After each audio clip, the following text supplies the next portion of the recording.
G'day and welcome to the Grow a Small Business Podcast. I'm your host, Troy Truen.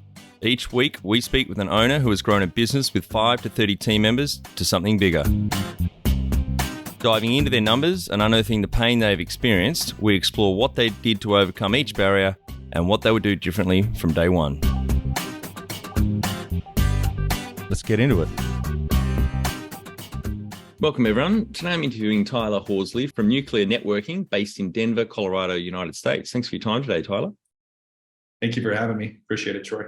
Let's start with how we know each other. We both use the Podmatch platform to find podcasts to go on and also to be a guest. Yep, that's right. Tell our audience a bit about your business, what it does and how it makes money. Sure. So my current baby, so to speak, the one that I'm focusing most of my life on right now is Nuclear Networking. So it's a private equity owned business growth agency. And again, based out of the States here in Denver. We focus from starting with the why, helping companies discover their identity, an offer that they can offer to their market, potentially that prospects would feel foolish saying no to. We set up all of the execution behind that, traffic driving, sales automation, and basically A to Z, helping them grow bottom line revenue. Yep. And your point of difference, I've had a few guests on in your area, but I think you've got a heavy focus on AI. We do. Yeah, we've spent a lot of time, as an example, ChatGPT and a lot of this stuff. We were doing natural language processing before this was popular, probably about 5 years ago to this recording now. So less publicized. We're not serving a public market on that. We used it a lot for internal automation, but we've developed maybe 27 different tool stacks in SEO to automate 50% of on-site. I can assign 10,000 alt tag images, on a site in less than 10 seconds with over 86% accuracy. It's a lot of nerd world stuff, but yeah, we do. I definitely take a lot of pride in automation. Yeah, and I can see here you've got fireflies.ai on. I had the founder, Krish, episode 220 on. It's an amazing piece of technology. It is, man. We love it. Yeah, not only a transcription bot like some of those in the competition space that he's in, but I also love the intent feature, right? You can, even from a quality control standpoint, when I'm looking at other calls that my clients and my staff has done, I can actually analyze the intent, how much of the call was happy, sad, angry, or neutral. And so that's been a pretty great help for us. Yeah, it's amazing, particularly in those sales calls. You can see that sentiment, not just the notes, the transcription before you're running back into another meeting with the person 6 months later. You can get a short, sharp summary of the last conversation you had with them and the hot points that may move them into a go decision. That's right. We use it for ad copy as well, to be honest. So if I have segments from founders or anything when they're talking about sophistication or diversification or qualifiers of their product or service, basically repurpose that and turn it into ad content and test it. So yeah. Very, very smart. How did you start out? Completely in a different industry entirely. So I started out as a federal law enforcement. So I worked for Department of Homeland Security here in the States. I worked for the IRS, which is as fun as it sounds. And eventually moved over to military contracting and did some intelligence work there. And I would say is polar opposite as the two industries sound. The transition from one to another has highly leveraged my investigative skills, my leaning towards mischief. I like to understand why things work, and I have a pretty competitive spirit. And so this marketing world that I'm in, and social skills, right? I don't know if you can imagine me in a badge with a gun, but it's like I like this the conversating piece and the growing ideas. And so transitioned from intelligence over into the marketing world and built this from nothing in a basement, bootstrapping it. So yeah. Wow. What year did you start it and how old were you? Sure. So technically I started in 2010. And when I say technically, that's because I maybe allocated 15% of my time. It was a side project and a hobby, and I still had a kind of a daily job, so to speak. And I really dove in, it would have been 2016. So 6 years after. Our company, we pivoted a lot, right? When it was just me, I was hiring and contracting work out. At that time, we were doing social media management because that was the hot thing back then, and that was the new and up and coming. And so, moving forward, 2016, pivoted the entire company. We were considering doing UX, UI plus SEO and paid ads, and we actually ended up unfortunately learning from the market that only paid ads and traffic driving activities was of importance. And so we refined and grew on that platform and did fairly well. Right. No, it's good Yeah. that you've changed along the way. You haven't just stuck in the one rut. Yeah, adaptability is the key to success, right? In any business, and we've learned that the Well, hard way. The world has recently, but yeah, it's all Darwinism, isn't it? yeah, that's right. And do you have some key numbers you can share to illustrate the growth of the business? Yeah, I would say, I mean, there's the bragging rights numbers, that I guess everybody pitches in the elevator pitches and in front of YPO groups and more. So I'll kind of give you those, and then I'll give you the realities as well. But I mean, we did grow over 100% year over year since conception, which sounds really good, but going from $1 to $2, not that difficult, right? Yep. So the first couple of years were easy. No, I'm just kidding. But we ended up, so I was telling you again before the recording, basically founded nuclear networking, and in 5 years I grew it to over $6 million in evaluation, and ended up selling that to a private equity group locally here, to which I'm now a partner. And so that's the good news part. But I learned a lot along the ways in terms of like positioning a company for sale, which we could talk about as well if you'd like to, just about multiples on EBITDA and where I might better invest my time. Should I do this again? Yeah, definitely. Well, that's the second last question before we get to the final five, is if someone's exited, we'll dive into that. But yeah, just to be clear, so over 5 years, you built it up to 6 million top line, then sold it? Right. Yeah, 6 million in evaluation. Yep. And then sold it. So, yeah. Got it. And so what year was that? 2021 to? 2020, 2021. Yes, September. Yeah. I'm trying to remember. Yeah, so yep. A little over a year now, 2 years. So yeah. And what number of full-time equivalent team members did you get to now? You started part-time and you separate with yourself. Sure. So yeah, when I started it myself, obviously, just me and two other partners at the time, wearing all the hats in the world, as most founders listening do, and it's just brutal because you're doing accounting, marketing, sales, reporting, everything. And then as I started scaling up there, at our highest point, we were at 28 FTEs. And at that point in time, I had just done 2 roll-ups to position our company in a sexy manner online. Because as I learned later, service companies are unsellable unless they are over, whatever criteria. In many cases, $1 to $2 million in EBITDA, or over, somewhere between 5 to 10 in top line. And so did quick roll-ups. We had a lot of FTEs. And then after the acquisition, basically refined the company. And we're actually down to 15 without sacrificing any of the other monetary, metrics. That just speaks to optimization and automation. Yeah, so. Great, fantastic. So that was 2 acquisitions, and sounds like you learned a lot from that chapter. I did. Yeah, it's really interesting. You have a couple options if you want to grow, right? So for any of the founders out there, especially those, and everybody hears this, growing from 0 to 1 million is far different than 1 to 5, is far different than 5 to 20. But somewhere in between, over 10 and 20, it's kind of all the same. It's just different platforms, different automations, different processes. And then once you start building a bigger team, defining values and ways that you hire and fire and more also comes into play. So I knew that in our industry, at least the business growth agency model, there's traditional traffic driving companies out there like SEO and SEM companies. There's tons of them. And there's content and then web design. And all these are kind of segmented out in our marketing industry. But I knew how difficult it was. And again, if any listeners out there that are marketing or agency owners, like, get this as well, growing organically is brutal, right? And not only growing, but then you work on retention. And so you're constantly building the ship as you're sailing. And so we did, I basically facilitated 2 cashless mergers. So it was a tax-free event, rolled them in, immediately doubled in size, and went from there. Yep, right. So you brought them on as shareholders or investors rather than paying them cash. That's right. And really the story was, look, this is the finish line. The train's already moving. I can quarterback this. Give me your company, your staff, your book. I can take us to the finish line. And literally one of my partners went and moved to the beach. So wow. I took it to the sale. So yeah. Did you have to go through many prospects before you landed on those two?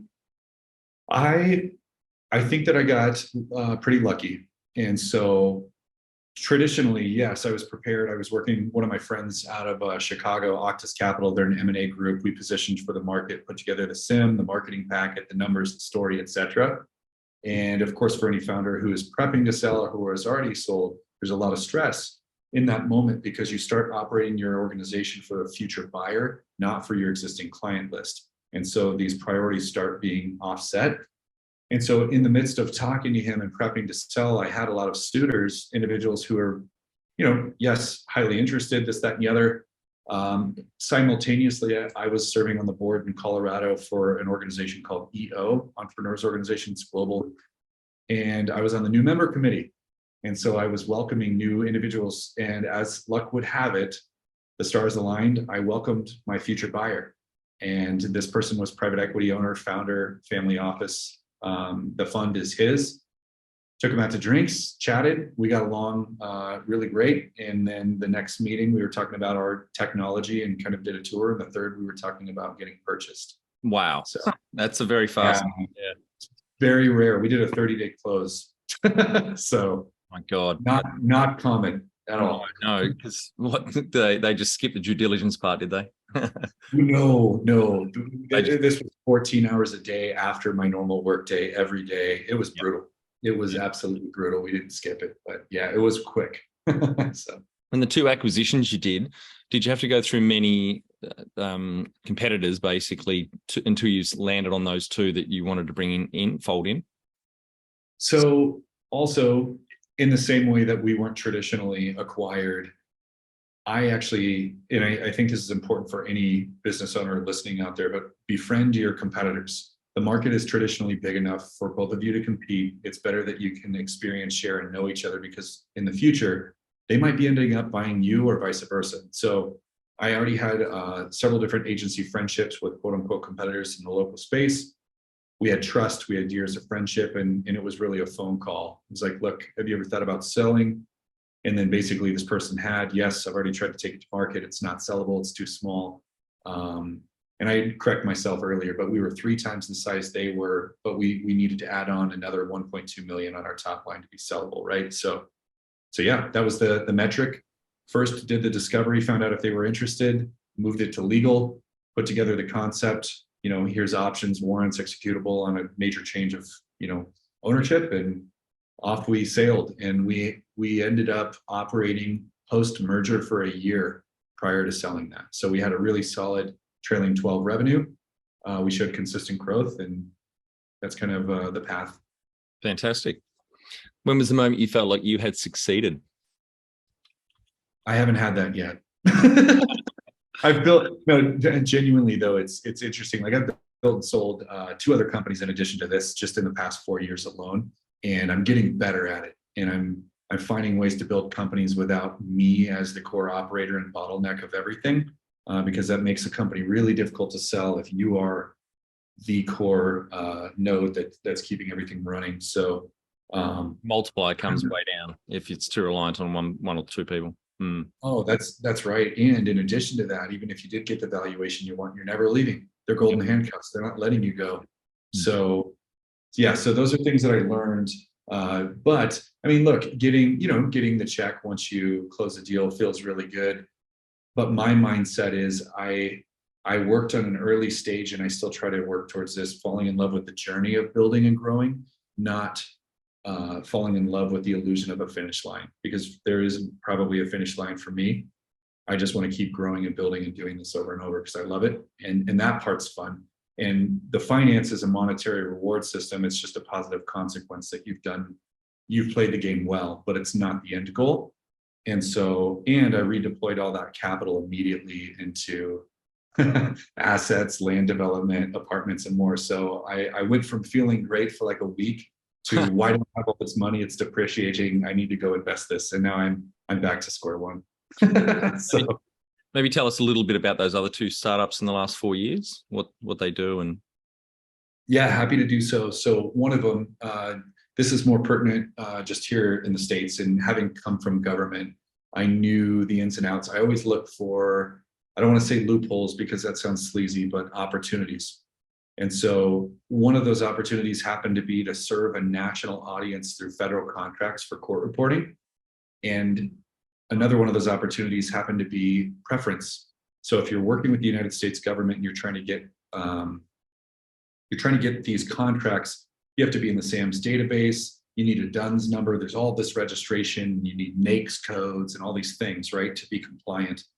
And so I went through all of that. I had my clearance and more. And basically at the end, very quickly figured out, well, like there's preference around women-owned small businesses or otherwise military, minority, like the list goes on, right? And so I already knew a founder in this space who was doing this on a smaller scale and basically created a new organization, a small variant from their original name, immediately pushed out RFQs, won 35 contracts, scaled that company from maybe 5 people to 8 FTEs and over 350 contractors in the span of less than 8 months, which is extremely difficult. Yep. Most of their competitors were using recruiters to do this. So you can imagine paying 20% of somebody's salary times 300 people, how much money you're blowing immediately. And a really wonderful part about the United States government is they pay on net 160 to whenever I feel like it turns. And so, so if you don't have cash flow, and we saw this, you go out of business. And so we were able to basically capitalize this entire growth. We automated, we actually created this AI that did this automated scheduling, synced it with Google Calendars, really bootstrap stuff, right? Like free platform usage. But they were able to exceed, win, and actually ended up taking over other contracts from other companies that did end up going out of business because they couldn't front load all that capital or factor that before getting paid by the United States. So grew that to 4 million in 2 years. That's fantastic. And being bought out. So you got the business model right first, and then you just went hard and fast. Yeah, that's right. And one of the things that is one of my favorites in the world. So I've gone to market, right? And I've done that and sold to quote unquote a stranger. But what's even better internally, and my new favorite thing, and this kind of naturally dovetails into the next company, but with this first business, we facilitated an SBA 7A loan. So you can, in the States again, there's an SBA loan where owners can buy other owners out. And you have a third-party audit that basically comes in, they do an evaluation. You can give your input on discretionary earnings and EBITDA adjustments and more. But basically they set the evaluation, SBA funds it.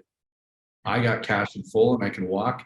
The original founder now owns the entire thing, and she gets to pay this loan over a really fair rate over 10 years. So are you kidding me? The SBA, the Small Business Administration in the US, will fund loans to, oh my God, why the hell isn't Australia doing this?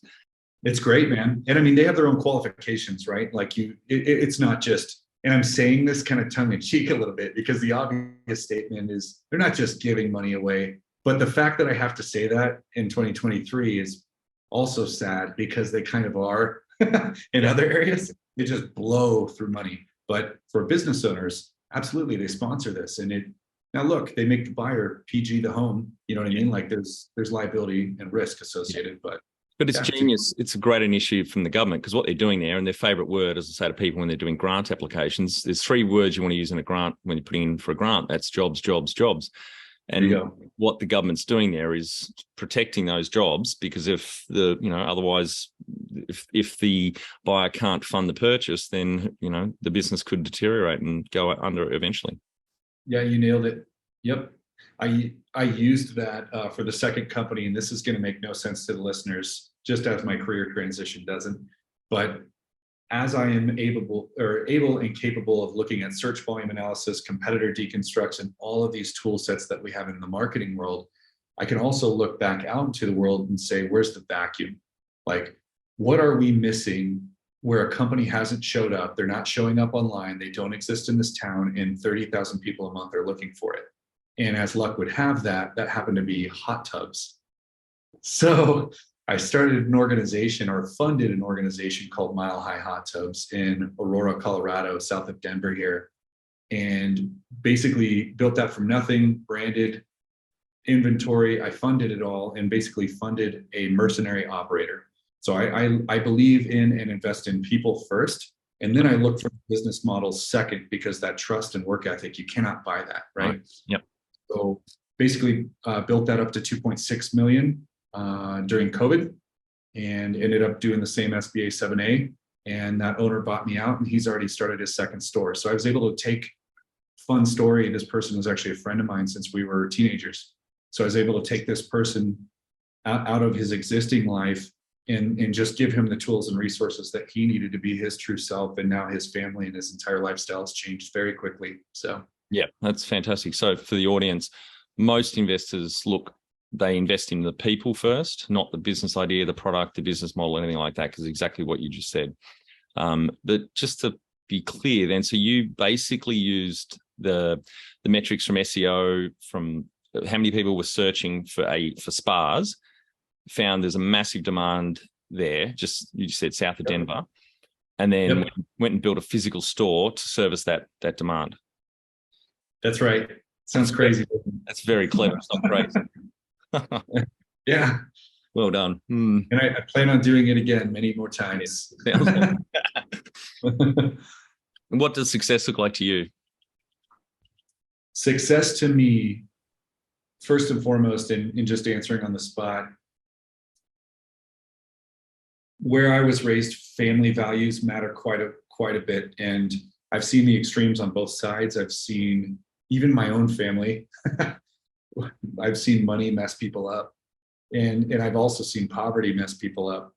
And so success to me looks like empowering those that I love and respect around me, first and foremost, because that's my first priority, or maybe not a priority, but what I'm a steward of.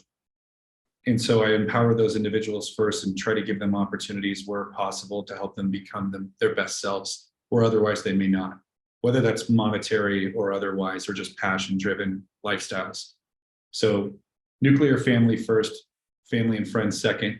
But outside of that, success to me is also creating the biggest impact I possibly can in the shortest period of time. And not to go dark by any means, but I had a weird health thing prior to even starting nuclear networking. And it just woke me up. And I'm like, if I get hit by a truck on the way home tonight, no one cares about my bank account. No one cares about how many podcasts I've been on, this, that, and the others. But if I can impact over 8,200 people who don't have access to clean water, clean food, basic needs, that is more important and more impactful. And as it turns out, for the most part, money does those things. And so it's like, okay, so there's kind of, and this doesn't need to be faith-based by any means, but there's like missionary-minded people. That's the people who are like, I'm going to go to the homeless shelter and feed people. I'm going to go dig a well. I'm going to go nail, whatever that is. That's one person doing one thing and it still creates impact. But then there's kingdom-minded people who fund thousands of missionary-minded people. And that's kind of the seat that where my talents have led me. Like this is what I'm good at. I'm really terrible at other things, but like this I can do. So that's what success looks like for me. Fantastic. Number one thing you'd recommend to marketing a fast-growing business? Perfect question for you. Sure. So recommending to any business that's looking to grow with marketing, right? Is that the question? Just reworded. Mm-hmm. So I'm of the belief, and we've kind of integrated this into our DNA here, even at Nuclear Networking. Start with the why. And no, I'm not ripping off Simon Sinek, but like one of the things I always ask people is, if I lined you up with 100 of your other competitors and you only had 10 seconds to tell me why I should choose to work with you, what are you going to say? Yep. Most people will fail that.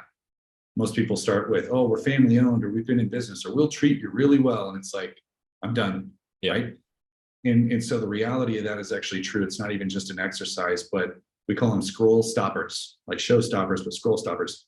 People are on mobile devices 24/7. They get advertised to thousands and thousands of times an hour. Yeah. You have to show up in the market with a core differentiator, loss leader, value add, something to pierce through the noise. And in order to do that, you have to know who you are and what you're able to provide in value to meet that prospect and close the gap before they start shopping somewhere else. So understanding who you are can help you move to what quality, objective-driven offer can you offer to the market. The reason I say objective-driven offer, because if you don't know this, you're going to go hire a marketing company and they're going to brag about ranking you for keywords. And that's going to be your entire experience. And you better hope that it works. Objective driven campaigns are, instead of, I just want to show up first on Google. If I'm a client and I'm coming to your site and I'm making this up on the spot, you're a roofing company.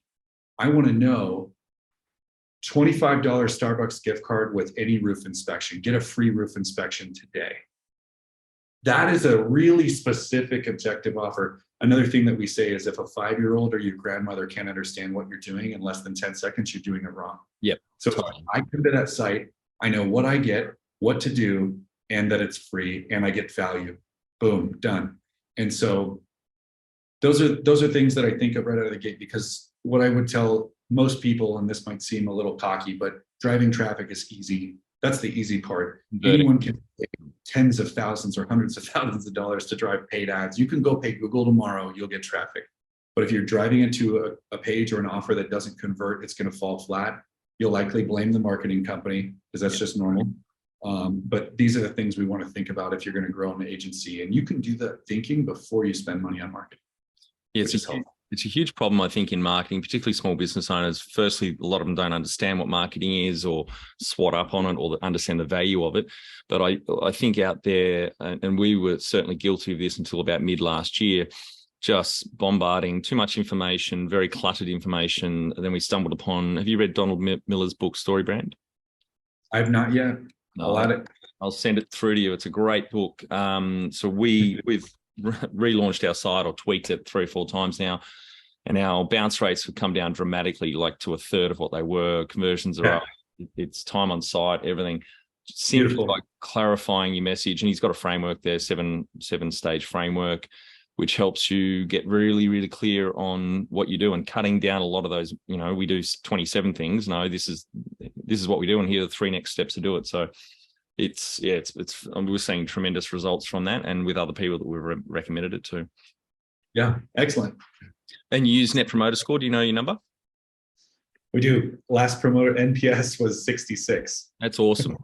That is very, very hard to achieve. A positive 66 for the audience. Anyone wants to know how it works, I've written a blog post on it. Just go to our site and type in N for Nelly PS, and it'll explain how it all works. But that is phenomenal, Tyler. Well done.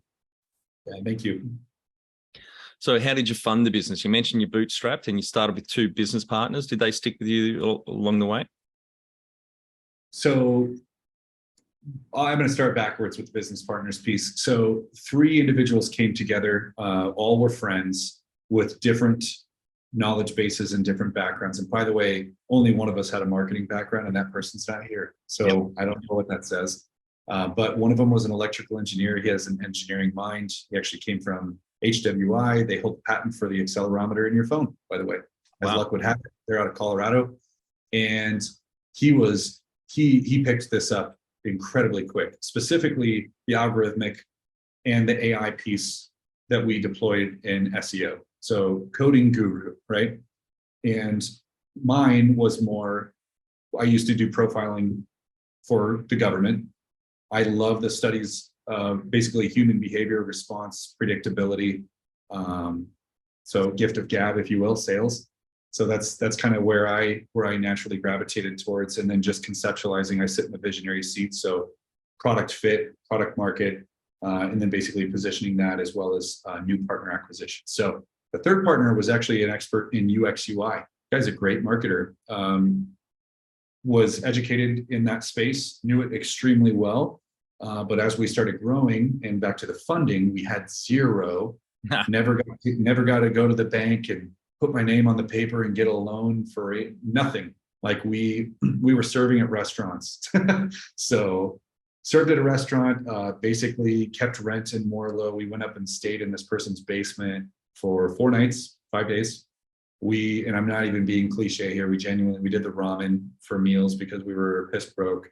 And we ended up getting rotisserie chicken and spinach and putting it in ramen just to like make it a little healthier than, a little healthier than chemicals or whatever it is. So we did that. But what we figured out very quickly, and you will very quickly, especially when you're under pressure financially, what's not scalable and what is.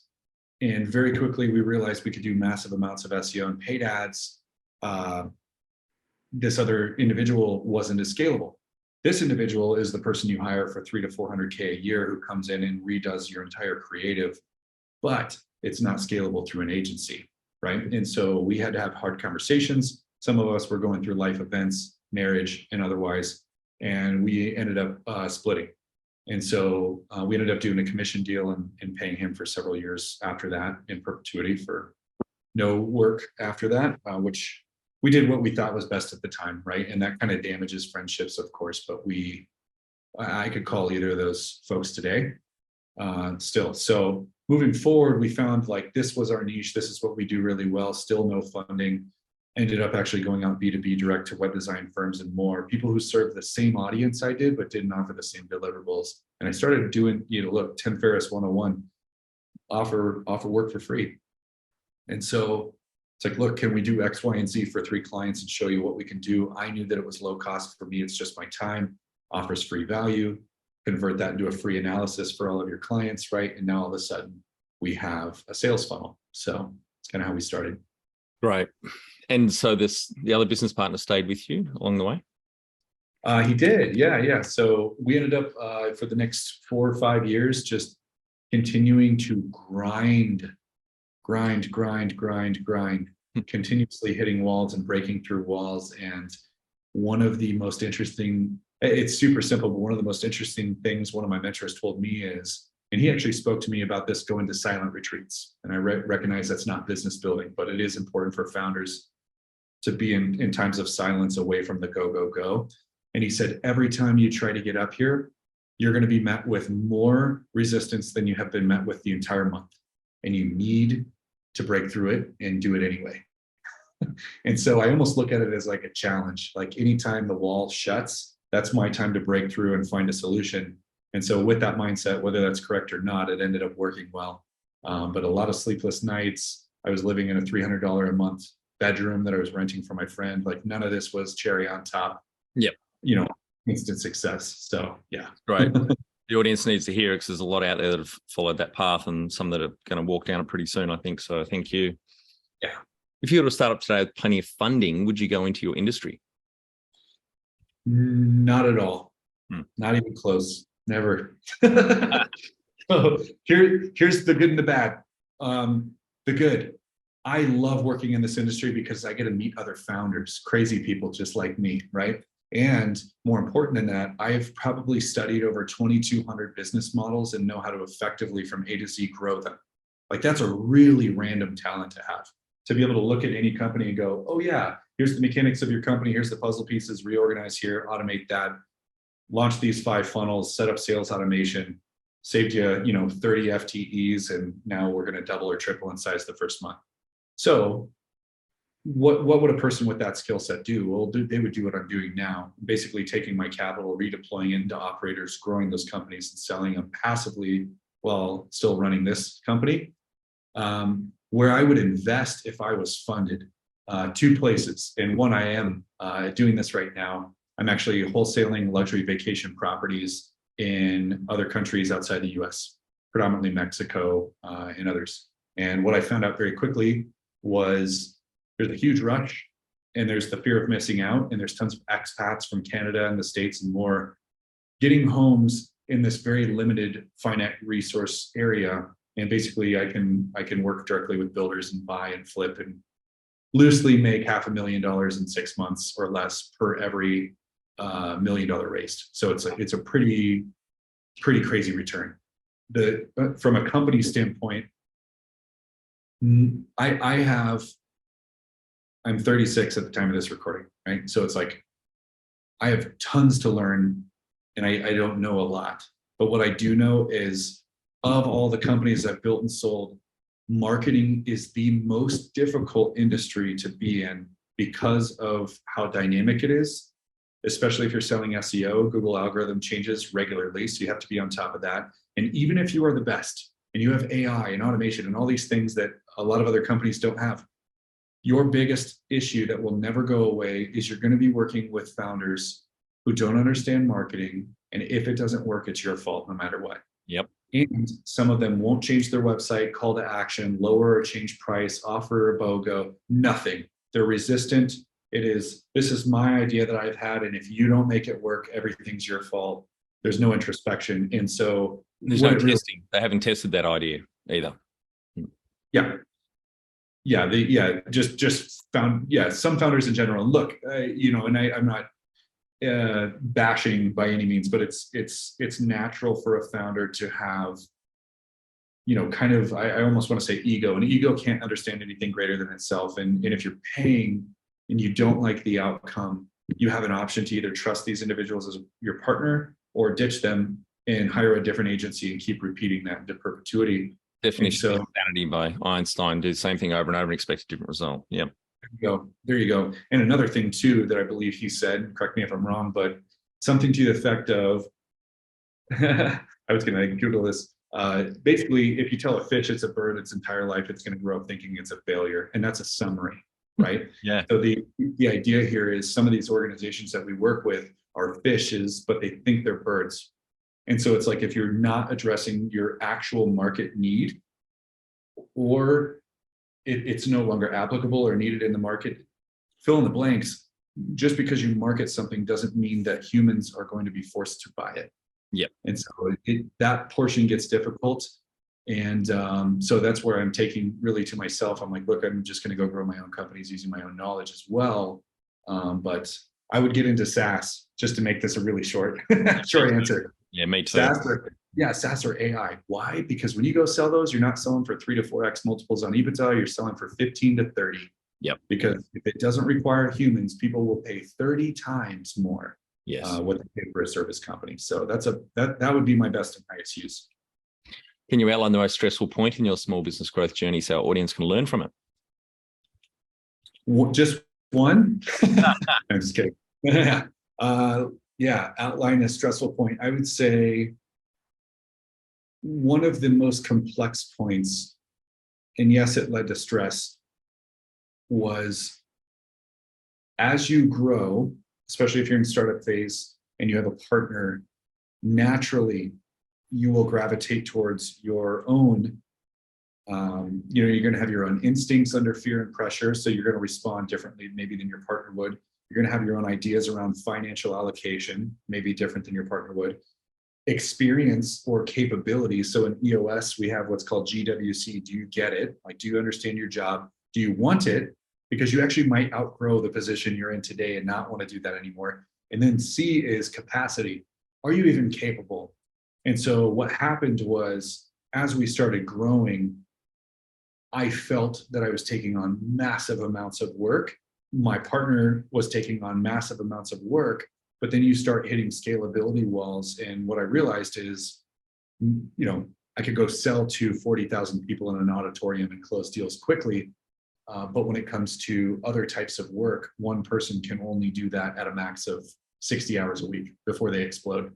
So some of my skill sets are far more scalable than others. So I'd say just holistically, and everybody's going to have a different experience, really ironing out and opening communication with partners regularly is probably the most important lesson that I've learned, and the most stressful, right? And my partners listening to this too would probably say the same thing. Love them to death, man. Like, we've gone through a lot together, almost like a marriage, to be honest. A lot of ramen. Yeah. A lot of ramen, man. There you go. Yeah.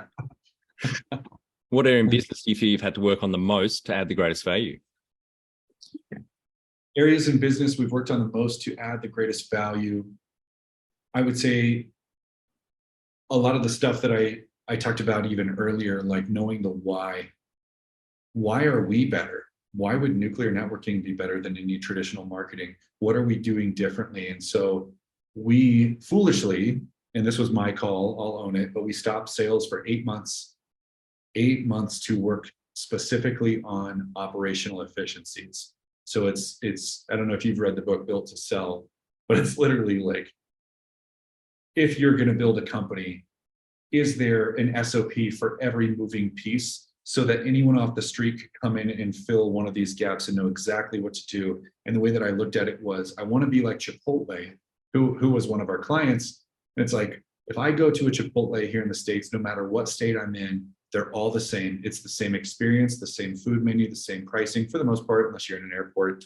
And you get consistency, right? And what we were prior to that was just the styling preference. Some people got a lot more scope, some people got less. So really refining, what do we do well? What will we never do? And how do we do that in lockstep the same every time for every person? That was the most beneficial thing that we've ever done, but it is not as rewarding for the sales visionaries like me or anybody out there, because it's not a revenue generating task. It's a retention tool. So, yep. Yeah. No, I haven't read Built to Sell, but I've read the E-Myth, which has got one of its messages is very similar to that, but I'm adding that to my list right now. Sure. Yep. I would not recommend the audiobook. If you want to for humor, go for it. Yeah. What have you enjoyed the least about managing fast growth?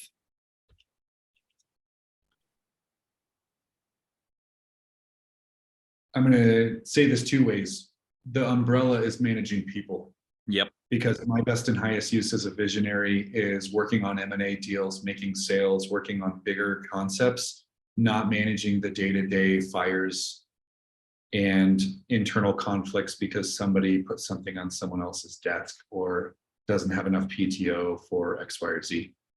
Those monotonous things are important.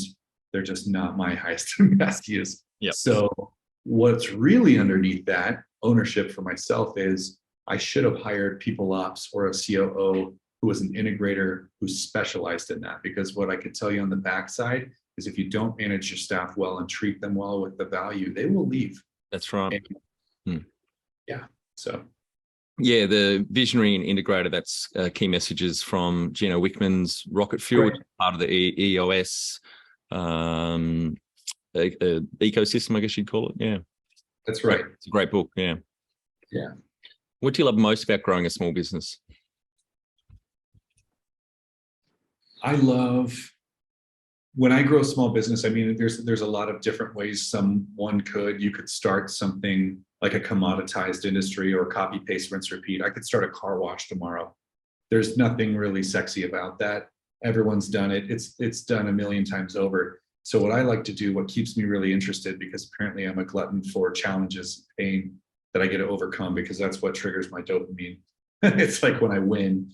So I like to get into industries moving forward where there's really major vacuums or key opportunities that no one's touching, like hot tubs. Why? Well, not only were people serving that, but the way that we branded, the way that we positioned, the way that we integrated monthly water treatment service plans. So now we have a recurring revenue stream in a one-time luxury product that people don't buy more than one out of every 10 years, if one in their life, right? And so I like finding different monetization strategies in business models that we can further grow and provide greater value. So what has been the biggest mindset shift for you in your small business growth journey? I think the mindset for me is, the biggest mindset is when I build new companies, hire qualified people in those spaces. And I'm talking mercenaries, the best you possibly can, regardless of your funding status.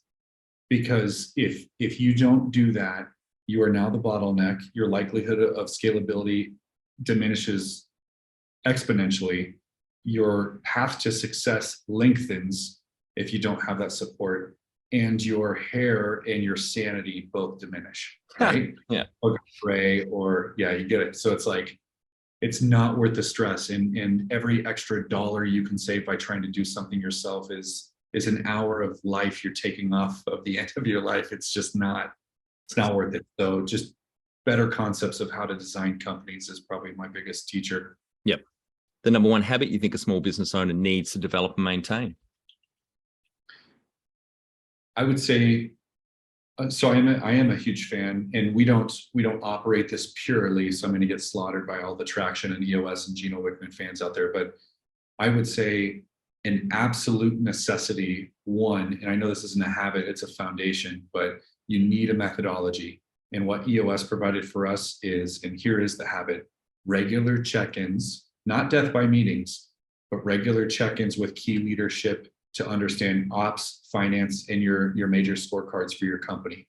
Best little preview for EOS out there for anyone listening, even if you never implement it, is what is that owner's scorecard for you? If you're on a beach tomorrow and you're going to go on vacation for 2 weeks, and you were only able to look at 5 numbers that represent your company, whether that be revenue, money in the bank, clients lost, it doesn't matter. what are those 5 numbers for you, and really thinking about those 5 key numbers and having those updated regularly, paired with regular check-ins with your staff is probably key. Yeah, great advice. Be the change you want to see in your business. Become more productive and less stressed with our free Transform Your Performance online course. Once you see the benefits, put your entire team through the course at no cost. We start out by telling you the secret to guaranteed success, then over 100 lessons help you be more focused, present, productive, and feel more in control about work. growasmallbusiness.com. Can you talk to how you've added people to the team, some wins, mistakes, and advice for those listening? Sure. One thing that I do like, and this is hard to adapt, but hiring and firing based on values, not just technical aptitude or resumes, because everybody has heard the term typically right person, right seat. So you can have the wrong person, right seat, which means it's the smartest person in the room. They make you the most money, but they're the most toxic and everyone quits and they can't stand to work with them. Or you have the right person, wrong seat. It's a person who lives your values. You love that they work here. They don't do their exact job well, but maybe they'd be better in another seat. So really thinking through those concepts. What are the motivators? The longer I've been doing this, and I used to think some of this stuff was taboo, but I've been doing variations of strength finders, right? Like predictive index is really good, and a few others, just to try to figure out how do people work? And then what's underneath that? Like if you're giving somebody constructive criticism and they take it personally and get defensive, where's that coming from? Yeah, it's not my job to dive in deep as a therapist and discover their family relationships with their parents, which is probably stemmed from, but it's really how can I work around that and empower that person and then coach them in a way to where they don't get defensive, to where they can be in their best and highest use as well. So It's complex. Hiring is complex, but do it well. Do it slow and be methodical to make sure that you're hiring the best version of the right person you think that you can hire. Because if you get one wrong person in there, you can tank your company. Yeah, if you get an asshole in there, particularly someone that's toxic, it's just terrible. Right. We feel most small business owners, like similar to marketing, don't value or understand recruitment, and they rush it. They go suffer the warm body syndrome. I just need someone to help with the workload, and they get a B or a C player in. And they pay for it down the track. It's just so vital to get that recruitment process right and invest in it and take your time and go slow. That's right. We've literally just rolled out a short course to help small business owners called the Ultimate Recruitment Toolkit for that exact reason, to get them on the path of right now, take this seriously, and here's a start for you to overhaul your procedure. Yep. I think that's super valuable. I will also take a look at that. We have methodologies, the WHO and others that we've adapted, but one of the biggest mistakes founders make is hiring on price. Yes. It's like, how can I hire the lowest and get the cheapest person? It's like, that's it. Very rarely do you get someone who outperforms their salary, let alone matches their salary the lower they get. It's an exponential drop. So what are some of the things you recommend to building a sustainable and kick-ass culture to help with the growth? I wouldn't say mandatory fun, but I would say fun's a large part of it. So creating a culture, I'll just use experience share here. We've created a culture where we praise questions and we try to uplift mistakes and position them as learning, because if somebody gets fried in a meeting for doing something wrong, no one else is ever talking again. And so if we can say, thank you so much for your vulnerability, and I'm not talking about patting people on the head and giving everyone hugs. We're not that person. Like, we're a performance culture, but in a professional manner. Hey, thank you for asking those questions. There's probably 17 other people in here who don't know the answer either. Thanks for being brave enough to stand up and ask. And then basically just working together in that capacity. Another thing that we've done is when we problem solve as leadership, bring your staff in the room. Because a lot of what we do is we talk behind our staff's back and, oh, so-and-so needs to do X, Y, and Z. I'll reach out to the client, fix it. Stop. You're training their behavior to always come to mom or dad to fix everything. And now you're never going to get out of your role. What you need to do is bring those individuals in and say, hey, you're going to sit over here, take notes. We're going to have this conversation and solve this. And at the end of this conversation, I'm going to come back and see what you gathered on those notes. And you're going to ask. Yeah. So you got to teach them how to fish. Don't hand them a fish every time. There you go. Tell our audience how you've handled balance. with massive amounts of drugs and alcohol. No, Yeah. just kidding. I would say, geez, what is balance for starters, right? Because I think if you're really going to do this life well, no one, not a single person, especially billionaires, because you can trip into a million. You might even be able to trip into tens of millions. You cannot trip into a billion. None of those people, or many of those people, have cut out 50% of what normal society would say is a life. That could be social, it could be fun, it could be a lot of things. So first and foremost, decide what's important to you. For me, I mentioned this earlier, family is important. It is important. Family values and relationships. I could have all the money in the world if I'm alone. I don't know. For me, that's just not as right? So those things are important to me.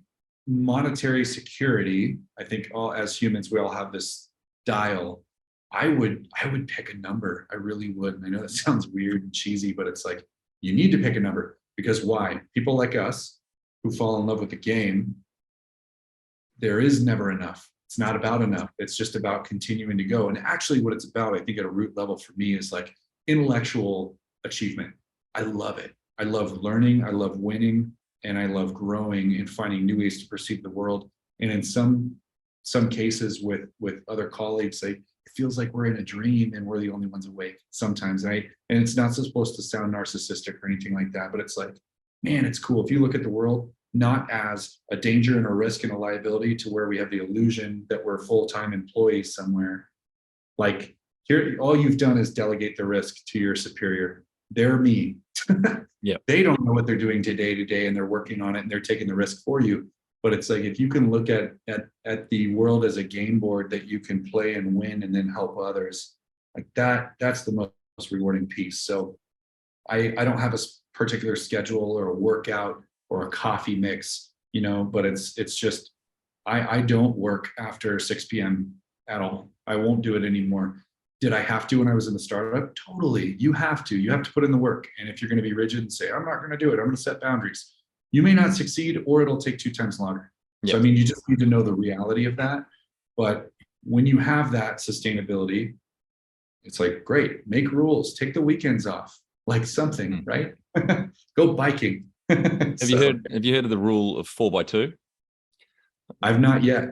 I heard this VC in London say it. He gets hit up for money a lot, obviously, by entrepreneurs, and he says to them, it's either going to take 4 times as long and cost twice as much, or take twice as long and cost 4 times as much. The difference is you get to choose which path. Interesting. That's kind of cheaper, faster, or what's the other one? Value, quality? Yeah, the TQM, the quality. Yeah, the triangle. Yeah. You can only choose 2 of those 3. Yeah. How much professional development have you invested in yourself? There's official professional development, which I'm just now doing more of, and then unofficial, and so I'll cover both. But the unofficial is my biggest recommendation for anyone here. And luckily, I love EO. I'm a huge fan of EO. They've treated me really well. And by the way, for the listener, I'm an anti-group person.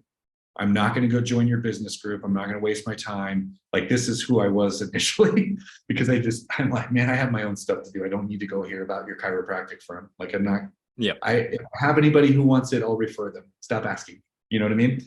So jokes aside, always try to surround yourself with people lifetimes more successful than you and who have already gone through heartache. And I'm not even talking about business, because this whole other piece that we all need to care about is like the other part of life, relationships, humanity. If your marriage is blowing up, you're not going to show up at work and be the best CEO.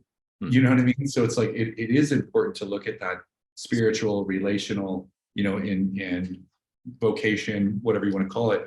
And so I did my best to try to seek out people 20, 30 years older than I am. Typically, they have a lot more experience, right? And just shadow them.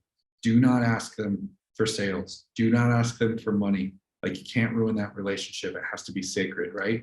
But I was able to do that, and thank God they gave me the time of day, because I was able. These are mentors. That's right. Yeah. So mentors. So that wasn't through a professional, development structure, but that absolutely played the biggest role in professional development for me. it accelerated learning by maybe 20 years. Yeah. I kid you not. So it's like, you won't get better education than that. They'll help you avoid speed bumps, really expensive mistakes. Secondarily, I'm investing right now in a business coach through this group, Core Leaders, here in the States. And I'm lucky enough to have a gentleman coaching me directly who was part of one of the largest real estate firms in the States, managed over 3 billion in assets, did over 22,000 coaching sessions. So I'm like, if this person isn't good, like who is, right? So, Yep. So I'm going through that right now. So far, it's been good. Basically, the value, and I'm trying to deconstruct it myself. What questions is this coach asking? Is there a formula to this? Can I replicate this? Can I extend this to my own team? I always try to find out how things work, including people. And for him, a lot of what he's been able to do is basically as a co-pilot, I'm flying the plane, but we're flying through clouds. He's running instruments to tell me where mountains are that I can't see. Yeah. And he's helping me ask questions that I wouldn't ask myself normally. That's great. So yeah.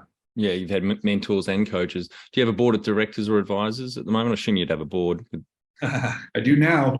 Yep. Anybody out there thinking about selling, if you sell, you're going to have a board. Yes. So, yeah. So, I mean, no, I gratefully, all jokes aside, like this group that I'm working with right now, the private equity group, they are my board, right? But they're also my partners, and they have trust and respect, which is super cool. And they're introspective. They come from different walks of life, which I think a board, and everybody has different reasons for having a board. Some of it's compliance, if it's nonprofit, some of it's elective. Make sure that there's a value out there. And I'm not talking, hey, I've built and sold 4 companies. Was it in my industry? Do you know anything about my industry? Well, then you can't be on my board. Or are you an expert in finance and you're going to help me as a CFO see things I can't see and model? So that's I've been blessed with that. So I do have a board. We report quarterly right now, budgets, trajectory, and, then we'll do one-on-one check-ins just on a personal level here and there for friendship and for just bouncing ideas off of each other. That's great. Now, you're one of the few that has exited not just one business, but a few businesses. So any advice for the audience listening if they're thinking about exiting?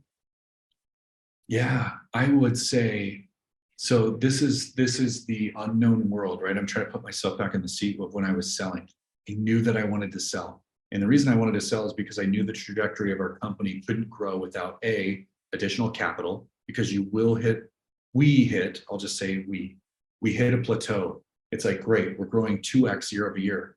Eventually that slows down. And then eventually you realize your true capacity to grow organically versus buying through acquisition. And so it really depends on your goals. But for me, I wanted to do bigger and better things, and I couldn't do that by myself. And so as I'm prepping to sell, biggest thing that I think of is like, try to learn, and you should be able to learn quite a bit through YouTube. I know it sounds weird, but it's like, it is what it is. There's a lot of value out there. Try to maybe start rubbing shoulders with business brokers. So in the States, at least, there's M&A firms, which is like the official investment banking firm. Here's what that looks like in real life. Most of those people are going to make you pay 30 to 60 grand just to retain them. Then they're going to have you download massive amounts of documents, right? Your past P&Ls, your discretionary earnings.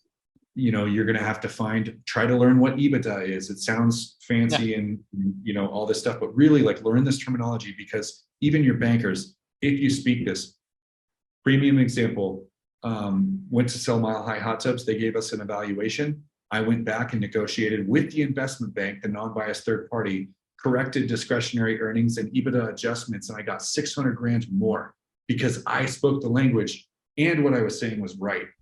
And so you're really going to do yourself a disservice if you don't know some of this language, even if you're not facilitating your own deals. Business brokers in the state only take a percentage. They usually don't charge you a retainer. M&A takes a small percentage, but they charge you a big retainer. Everybody each within. A couple more quick pointers. If you're going to sign up with an M&A group, you want to really clearly understand the size of their Rolodex. What is not really going to be helpful, maybe it could, but hey, can I get a reference? Sure. Here's my 3 best friends that are going to act like my clients, and they're going to tell you to work with me. Yep. I'm being sarcastic a little, but very rarely are people going to slaughter someone they, don't work with this guy, run.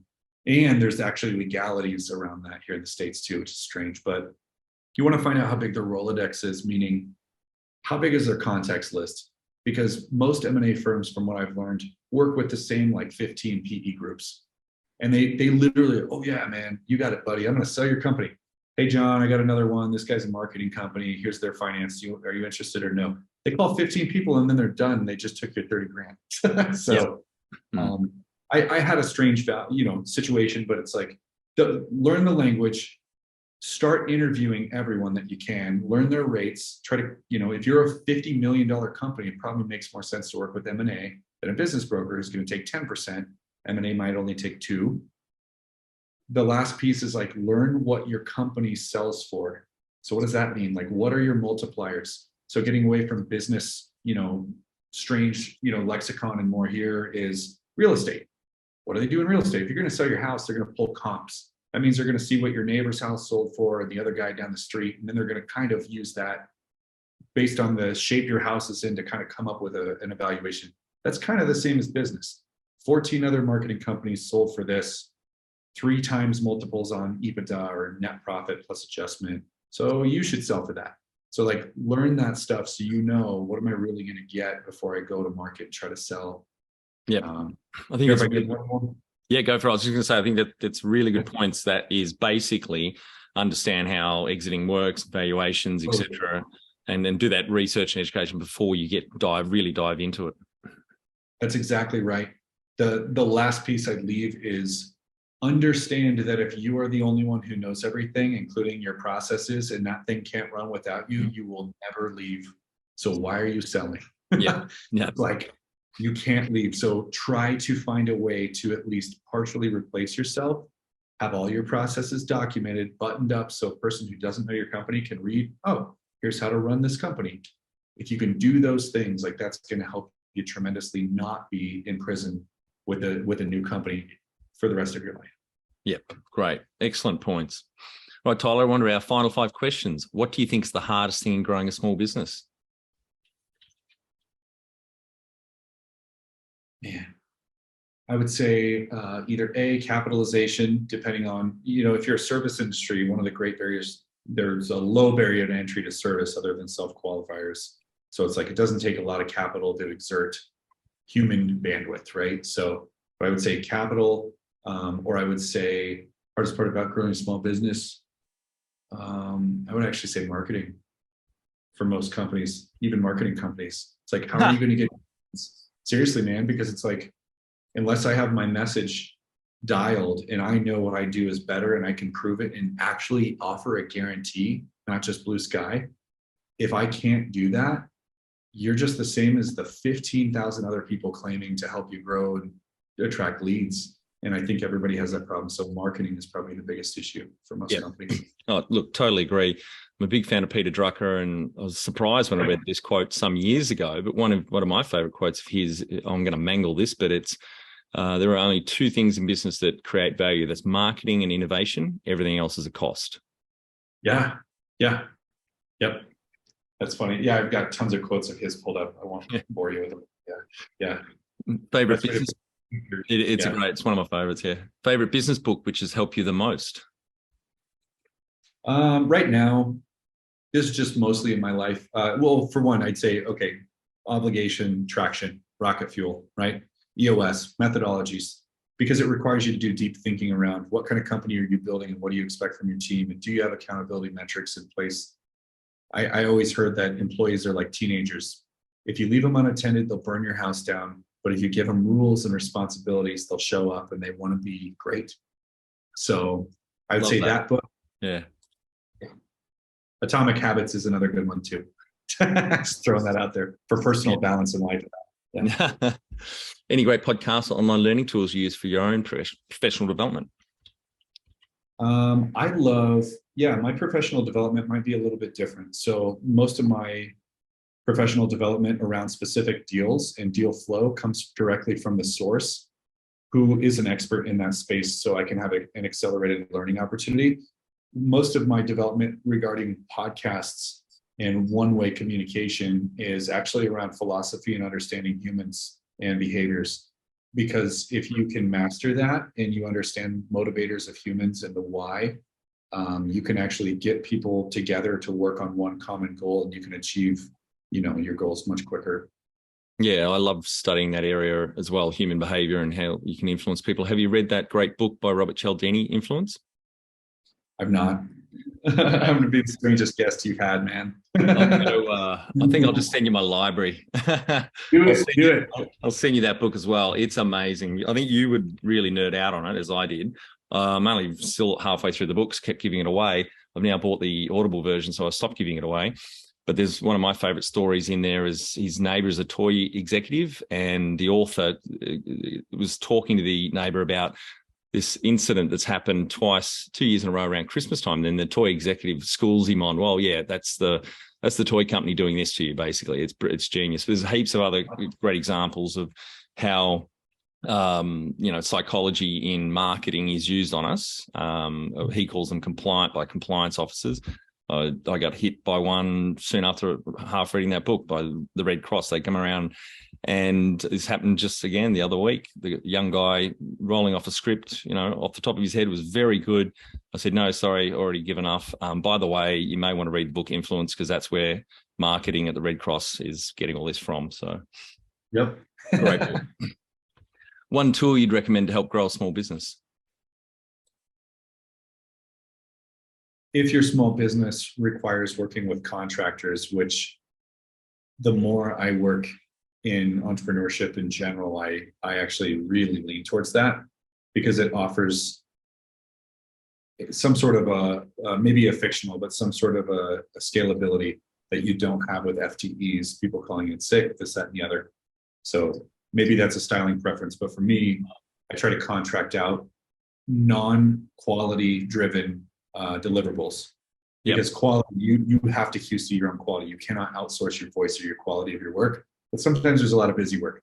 And so with that being said, one of the difficult parts of that, whether it's a hot tub store and you have delivery guys all the way around town and they're getting paid hourly and they kind of show up 8 hours later and you don't really know if they did their job, or you have the person who's working on the other side of the computer for you, writing content or editing videos, and you're paying them hourly, really anyone, even salaried employees. There's this tool that I love called Hubstaff. And I know there's HubSpot, Hub this, Hub that, but Hubstaff, I think it's like at the time of the recording, like what, $10 a user a month or something like that. But what it does, and you can go really extensive, so it can get creepy, but what it does is it acts as a login tool. So they clock in, clock out. They can select clients they're working on or jobs they're working on, and it automatically assigns time per job. So you can start billing if that's the way that you bill for clients. Here's the creepy part. It can take random screenshots every 10 minutes, 10 seconds. It monitors keyboard and mouse movement to generate an efficiency score. So you're not paying someone hourly to watch Netflix. Yep. And somebody cracked this on Reddit already, because they had like one of those oscillating fans holding a mouse so that people they were working. And so like the random screenshots prevents that from happening too, because unless they're actually working, they're gonna get caught. Yep. The other piece is the delivery people. If they log in on their phone, it actually tracks where they're at, how long they've stopped at each location, and more. And so again, your discretion, but if you are tight on money and you don't want to get burned, sometimes that extra layer of accountability is really helpful for a startup. Yeah, never heard of that, but that in some situations could be a useful tool. Yeah. Finally, my favorite question: what would you tell yourself on day one of starting out 13 years ago when you were 23?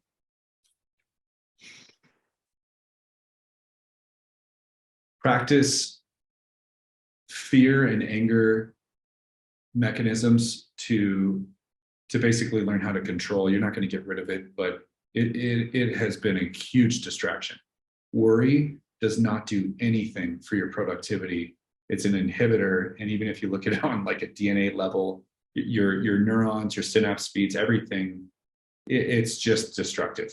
And so I can't remember how many nights I basically worried about, am I going to do this? Am I going to do that? And it wasn't solution oriented. It was just stress, and it didn't serve me. And so that's something that I would try to learn earlier than I did. One of my favorite Mark Twain quotes: I've had many troubles in my life, some of which actually happened. Yeah, there you go. Yeah. Yep. Thanks, Tyler. Really appreciate the time and really enjoyed our chat. I'm sure we could talk for another couple of hours, but we'll try to keep it under an hour for the audience. Sure. Hopefully get you out here to do some mountain biking, and we can catch up over a beer and keep talking business. That's right. Sounds wonderful. Congratulations on your success, and yeah, tremendous. Well done. I appreciate you, Troy. That's it. Thanks for listening. Please leave a review in iTunes or whatever platform you listen to us on. It means more small business owners will find our cast and help people with their business growth journey.